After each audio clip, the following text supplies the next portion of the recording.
Assalomu alaykum do'stlar. Patsiyotka patologni ustalarga qisqacha tushuntirib o'tmoqchi edim. Internetda ko'rganman, ko'plar mana shu promek qoqib oladi. Promek qoqqandan keyin bu yerga reka qoqib, bu yerdan bort tushirib, chiqarib, yana keyin yopadi. Bu uy egasiga rasvot bo'lib ketadi. Oddiy qilib qilinadi. 9 bort qoqqanmiz, 9 bort qoqiladi. Keyin 5 cm chiqarib qoqiladi tagidagi havuzga. Keyin reka qoqiladi.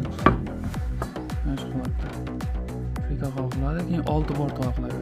3 cm pastga qoqiladi.